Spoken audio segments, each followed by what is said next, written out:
And, ladies and gentlemen, the type of comedy you're going to find that comes right off the top of his head. You can always expect the unpredictable, the unsuspecting from this gentleman. So right now, suspecting what he's going to do, here he is, Mr. Lou Menchell. Lou Menchell.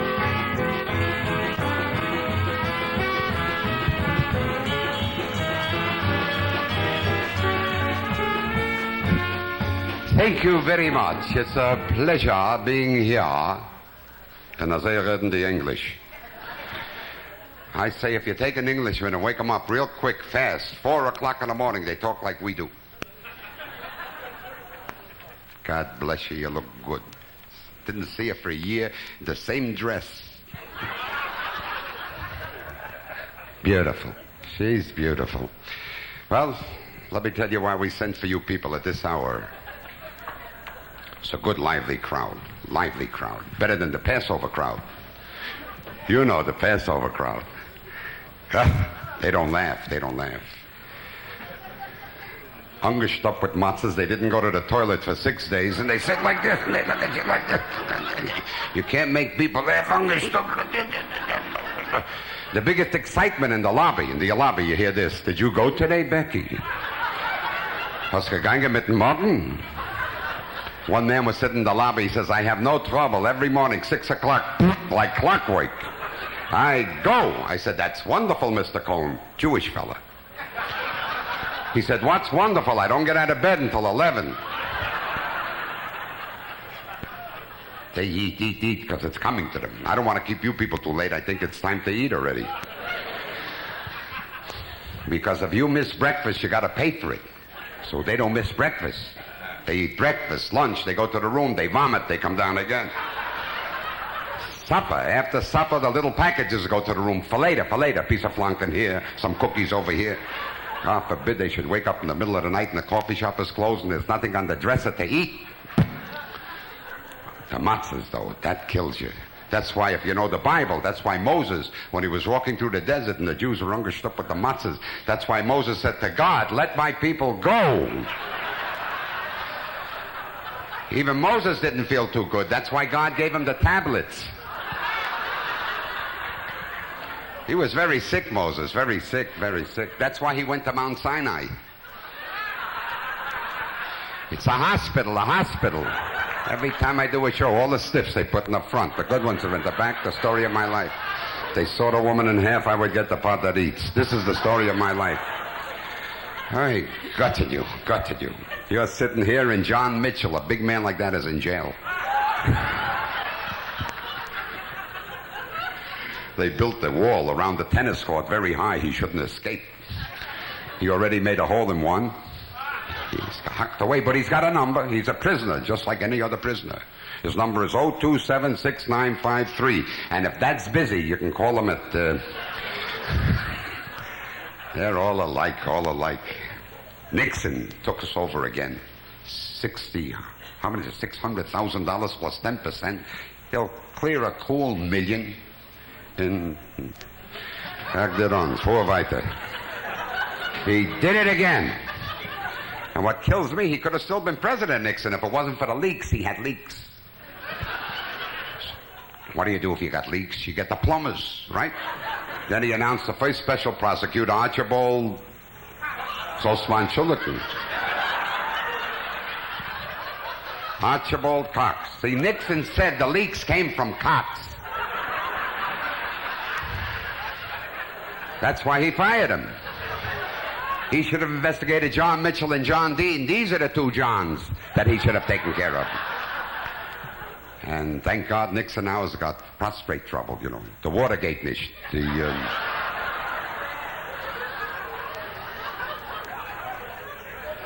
He was sick, smart, but sick. He would do anything for a vote. That was his problem. Did you know that he wanted to become circumcised to get the Jewish vote? Nixon. But he couldn't because there's no end to that schmuck.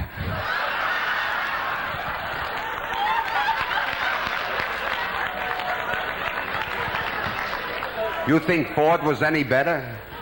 Hey, you remember when Nixon, the President of the United States, got on coast-to-coast television and he said, I am not a crook, and his nose got bigger. Ford, they're all alike, all the politicians. Ted Kennedy would have made a good... Ooh, what a man, Ted Kennedy. You got to admit, any man that can convince his wife of a story like that. Ford, the President of the United States, the biggest job in the world. He couldn't even walk up steps without falling. Running the whole country. Ford. Read my lips. Kick me on, let's kick them on. 2 cars in Hartford, Connecticut. He banged into one of them. Ford. But I knew the bargain we were getting. I remember a year ago last August, I was working the El San Juan in the Tropicaro room with Enzo Stuardi, and before the show, Enzo said to me, Lou, do me a favor. Go out and do an extra 10 minutes because my suit is all wet. I have to change. I said, how did your suit get wet? He said, I was just in the men's room and some jerk next to me said, hey, you're Enzo Stuardi.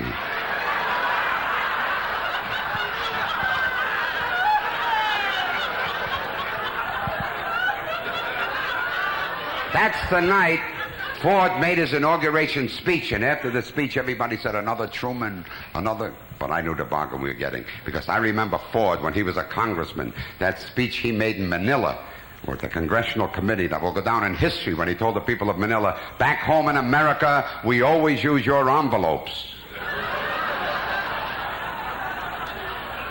Then what did he do? He pardoned Nixon. That was part of the deal. When they had tea with lemon, with honey cake, and they talked it over. You think Ford was the first man that Nixon picked? He looked into everybody's history. He studied them, and he found out that when Ford was a little kid, he was very polite. He used to say, pardon me, pass the salt. Pardon me, open the door. Pardon me.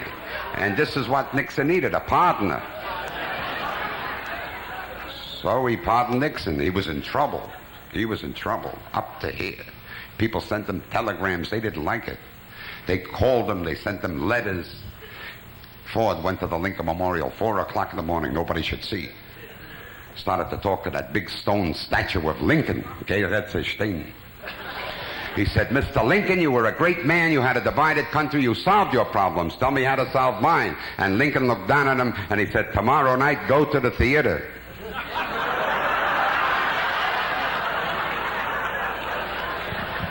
That's what he said.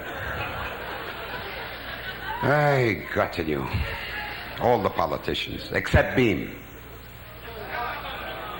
The cleaner. The little guy walks on like this, 1 and 1 is 2, 2 and 2 is 4. Very big with numbers. CPA. Couldn't pass arithmetic. What do they want from Beam? Lindsay got us into this mess. Lindsay. They got a hold of Beam, they're beating him. He don't bother anybody. He sits in Gracie Mansion with his wife. Balabatish a couple.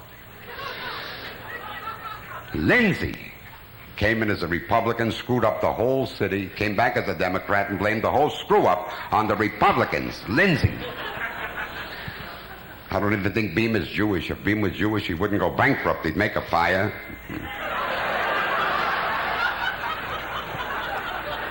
But who was the controller with the books under Lindsay?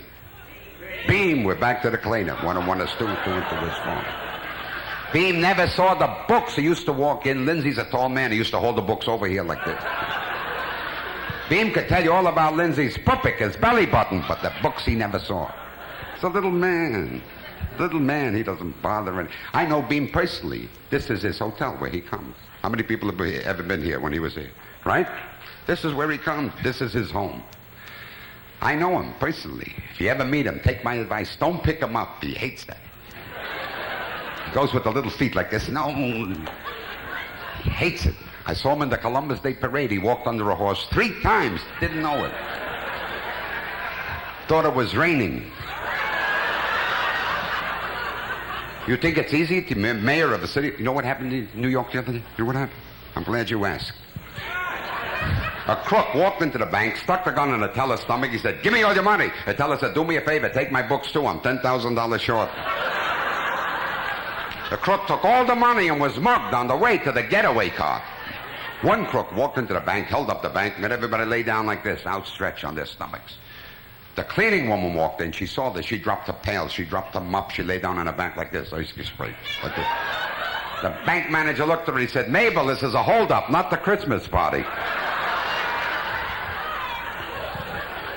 But one thing Beam did do, he made our streets safe for our women to walk at night on Broadway and 42nd Street. We have classy prostitutes. You know, they don't come up to you and say, how about... No, they say things like, you want your watch fixed? I heard one guy say, I had my watch fixed here 3 weeks ago. It's still running. I travel around. I travel. It's a fast world today. Fast. You have breakfast in Puerto Rico, lunch in New York, and my luggage is in Bangor, Maine. I hate to fly. I have to fly to make a living, but I hate to fly. I don't know why the hell I talk to you. I don't know. Every time I get down, I'm happy. I'm happy. Ooh, I'm down again. I have to sit, if I fly, where I could see the motor. If I can't watch the motor, I don't fly. I don't fly. One day I was sitting there watching the motor for 2 hours, and a woman next to me, an older woman, she said to me, if you want to get up and stretch your legs a little bit, I'll watch the motor for you. I travel a lot. Travel. With an act like this, you gotta move. I was in Mexico for the Kaopectate Festival, where I had a long run. They got a new pill now when you go to Mexico. They give you this pill, you take it, it turns into a cork. Gotta travel. I was in Miami for the wheelchair races.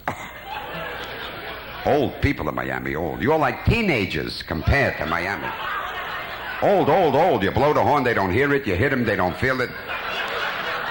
All day you hear beep, beep, beep, beep, beep, beep, beep, beep, beep, beep. The pacemakers, all day. Whew. The men are looking for women, the women are looking for men.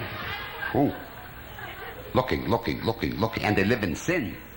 Because they can't get married. If they get married, they blow the Social Security. You hear a woman saying, Sam, you gotta move out. My granddaughter's coming down for a week.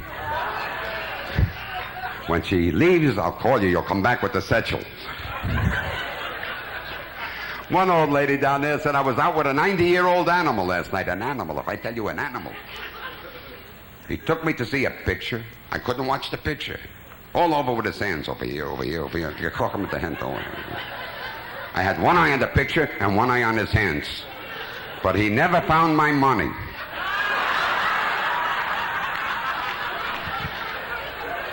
They're running. But you gotta hand it to them. 90 years old, they buy condominiums with 30-year mortgages. And they live to pay them. Jeez. One guy down there, 85 years old, was brought up for statutory rape. You know what he told the judge? If I knew it was a statue, I never would have tried. Would have brought along a chisel, a hammer. And they have a sense of humor. One old man said, I got a dog for my wife. The other one said, you made a good exchange. Oh, they run. Always bragging. One woman said, my husband bought 3 condominiums. The other one says, I'm on the pill. You remember condominiums? We used to fill them up with water and throw them off the roof. The other one says, I can't use a pill. When I do this, it falls out, and that's it. One woman in Miami took an aspirin by mistake, thought it was a pill. She had the kid, but this kid never gets a headache. Puerto Rico's no. How many people here go to Puerto Rico? Where do you go? El San Juan. Louis Piero's friend, are you? Yeah? No? Did you ever go between the American and the El San Juan? It's a shame. Topless girls. I couldn't believe it. I was so ashamed I walked over and I covered her up with both my hands. She was wearing tight pants, tight. I said, how do you get into those pants? She said, you can start by buying me a drink. It was dark, late at night. I stepped on a guy's back on the beach. Accidentally, a girl's voice said, thank you. Oh, they're wild down there, wild. I'm Spanish when I go to Puerto Rico. I say things like, El Cabo. I got in, I said, take me to Hotello. The guy said to me, Schmucko, talk English, I understand. But I studied Spanish in high school, 4 years. From the whole Spanish, I remember one thing. Yo tengo un lápiz amarillo. I have a yellow pencil. But it never comes up in conversation. Would you believe that? I walked up to one Spaniard down there. I said, Senor, yo tengo un lápiz amarillo. He said, I don't care if you got a blue turquoise.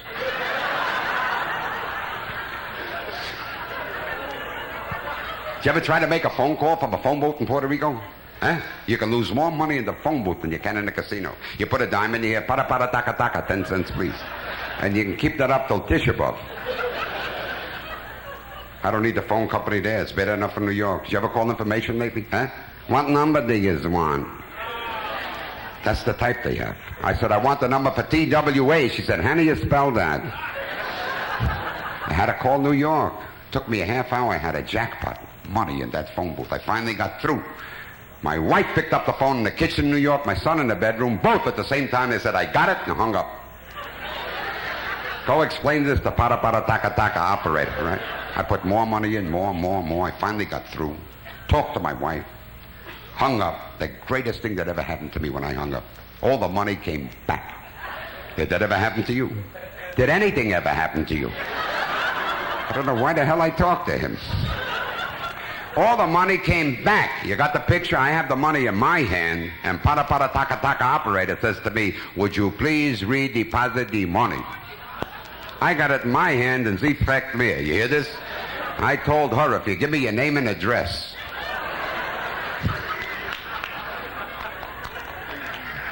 Oh, my God. Take your hands out of your pockets. That's the way it starts. Got to say names. They want to see if it's there yet. I was standing in the men's room, and an older guy walked in, a real verbissene, you know the type? He took one look at me, hated him. Right away he hated me because I was younger. And he stands there, he starts to talk to me. I didn't even know him, I was busy enough. And he stands there and he said, no, they geht the urine. They geht the urine. And then he started to talk to it. He said, come on already, I'm here 10 minutes, let me see you start. Come on. Come on already. And he gets embarrassed. The young guy walked in like a salaka, boom, and out, and he's still standing there. Come on. And it gets embarrassing. There was a line in back of the guy, so he zipped up. That's when he went. You can always tell these guys they have rusty zippers and yellow shoes. They usually sit in the front. He's going to do a number now. We'll do a couple of numbers. As soon as the curtain parts, you don't know what's going to happen. Oof. All hell is going to break loose. Attaboy. There they are. I'd like to do a number for you people right now that's kept me out of the big time for many years. But I'm stubborn. Can I borrow your clarinet? You don't mind if I blow at your instrument? I've done it before. How are you, Bubba? There he is. Ah. I hope you'll lead a clean life because I'm going to blow this thing. Be a hell of a thing if he had the pleasure and I get it. You're laughing, but I'm going to blow it. He's going with the other guy, the trumpet player. He's going with the saxophone player. And this one is the lookout. And the one standing up is not normal. He's not normal. 6 nights a week like this. Could you be normal with anything like this? The faster the number, the happier he gets with that bass fiddle. Slow numbers, he's not too happy. We came in early last week, caught him doing it without the, but he's happy. And he has a nice complexion, that's the main thing. And he's good to his family, never goes home. This is the way Ted Lewis started, holding it. One of the greatest holders of the clarinet that ever lived, Ted Lewis. Is everybody happy? Did you ever see him with the Zakimta feast? With the sex shirt, with the battered hat? Is everybody happy? Probably the lousiest clarinet player that ever lived on the face of the earth was Ted Lewis. Ask any musician, they'll tell you. It's the truth. But he was such a great showman, people used to walk out and say, what a clarinet player. Never even played it like this. Is everybody happy?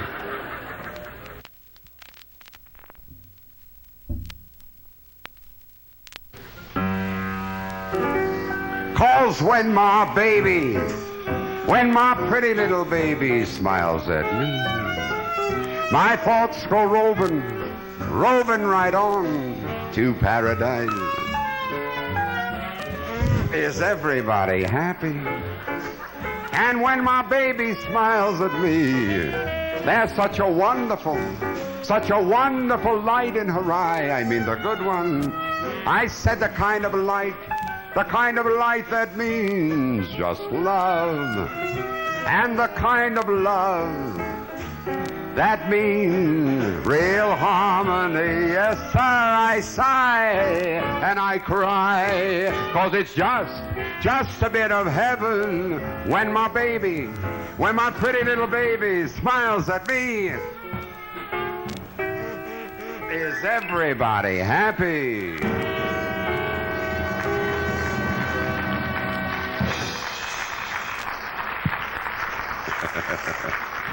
Thank you. I did that the hard way with jockey shorts, and it feels like the jockey is still in them riding a loser. And they're not only jockey shorts, they don't fit right. It's a stecked me in the back here. It's ready because the price tag is still on them. My wife buys the irregulars and Alexanders. She says you got to keep the price tag on for 7 days. I don't know what it's about, but I know every 6 days she gets a new pair. They don't ask any questions, you know. They give you the money, but you got to have the price tag and the receipt. Very important. Okay, Arnie? Face the seat, right? With both lips.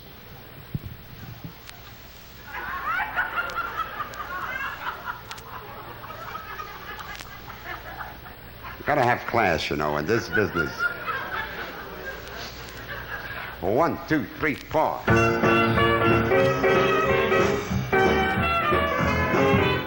Oh, hold it. I got so excited I forgot to announce the number. Here I'd be doing a number. You wouldn't even know what I'm doing. Ladies and gentlemen, the blues from the picture The Bible. See how you're laughing, huh? Look up there in the corner up there. Look, they think it's a musical. Look up soon. Then we're going to segue right into Deep Throat with Linda Lovelace. Did you see that picture? The truth, you slob. She had it up to here. See what happened the other day? It was in the forfeits. She was on the BMT subway, Linda Lovelace. She yawned. 5 cars disappeared. And then we're going to do a whole medley from Virginia Woolf with Elizabeth Taylor and The Bargain. Yeah, Burton with the pot marks. He's got pot marks. You ever notice that? She goes for that. Listen, whatever turns you on. Some people like whips, boots. She goes for pot marks. Eddie Fisher had pimples. Did you ever notice that? She went to bigger things, from pimples to pot marks. You know why she left Burton? Found the guy with a boil. If you have a cyst, you could be next. She's not Jewish anymore, Elizabeth, you know, the Machashepa. She's not Jewish. She used to be with Burton, with Fisher. Pimples, the Espinenza, the Kleiner from Philadelphia. Burton's not Jewish. At that time, when she married him, she sold all her Passover dishes to May Britt. And May Britt has been looking for a customer for a long time now because the Kleiner, the Reuter mit the Egele, he left her. That's the new word, because the other word, they know you're talking about him. You know what I mean? Sammy Davis, I like him because he's very easy to spot in the temple.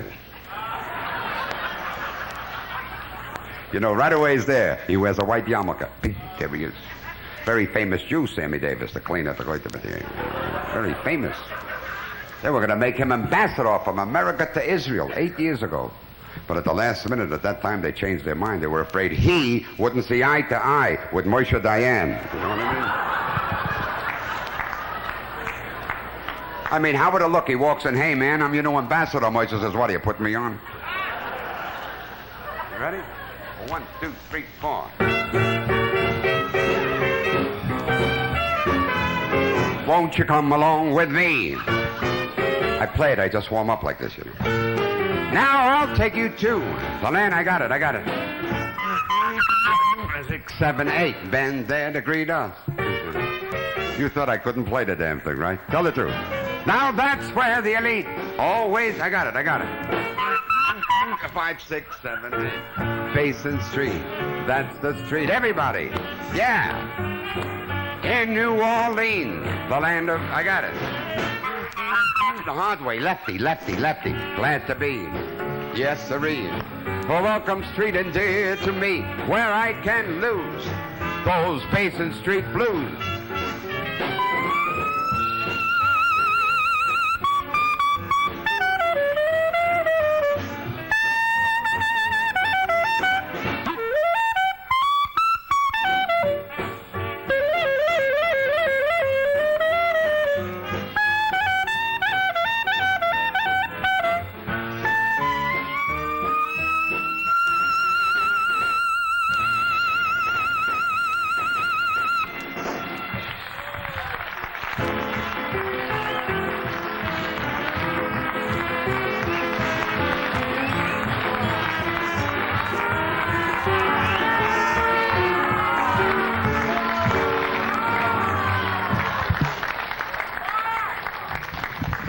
Thank you. I'm supposed to go off now. You've seen all the shows here. You reach a certain point. I'm supposed to go off. Little Boy Blue comes out.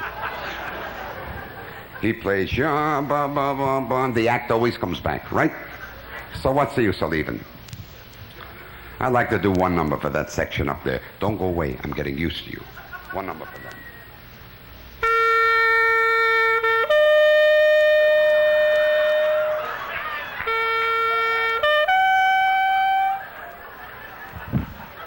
I hope we meet on happier occasions.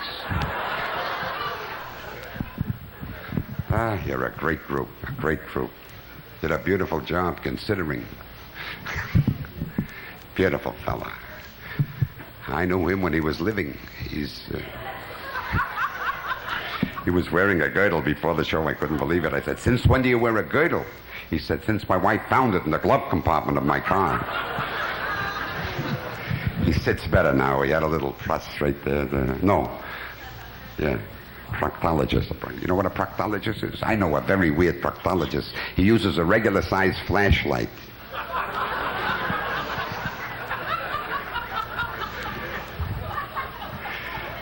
I have a doctor. He's got a very good exercise. He tells me to bend down and take out my wallet.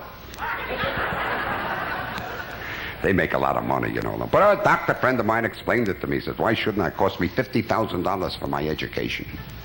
You realize when they become a doctor, sometimes it takes 3 weeks to make that money back.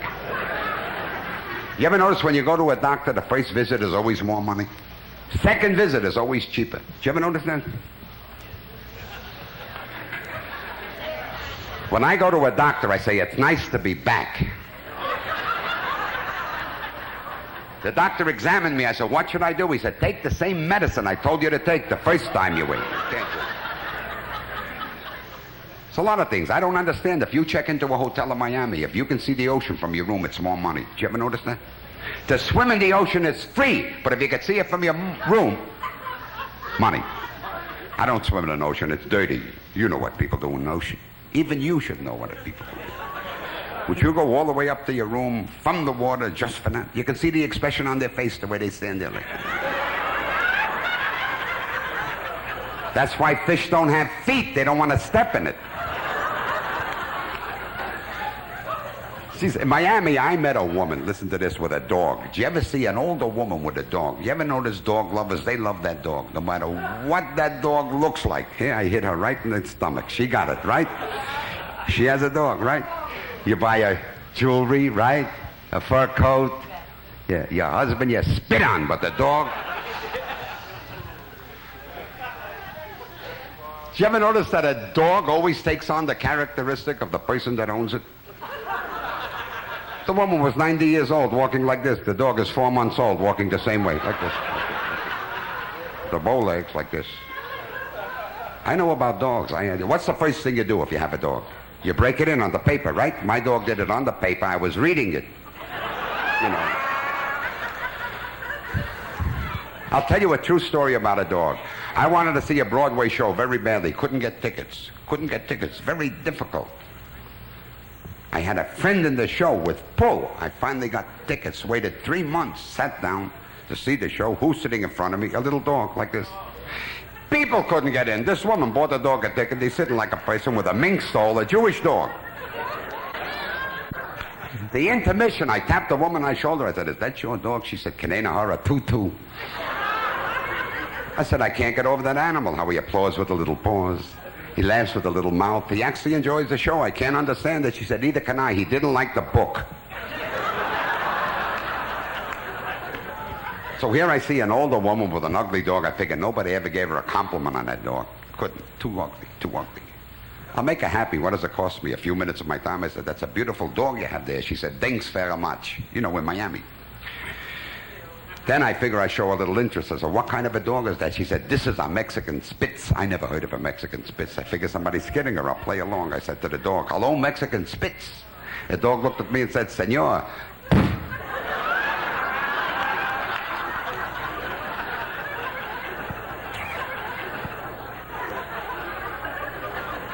Tell me something. You know the difference between toilet paper and a shower curtain?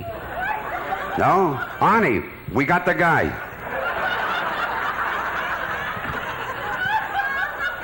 When did you check in? They've been looking for you. Is that your husband? That's your husband? You have a wonderful sense of humor, honey. How long you married? God bless you. You have little ones? No, you haven't got big ones. You got little ones. I'd like to be your mezuzah. One of your freckles is walking. We're going to have a lot of fun. Not here, but after the show. We're all going to the airport and watch luggage. Any Polish people here? There's one, that woman raising her leg.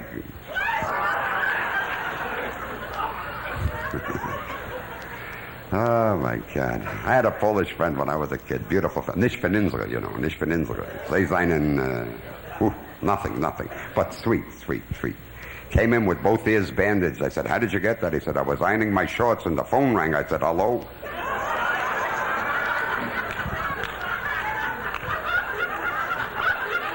I said, how did you get the other one? He said, I had to call the doctor, didn't I?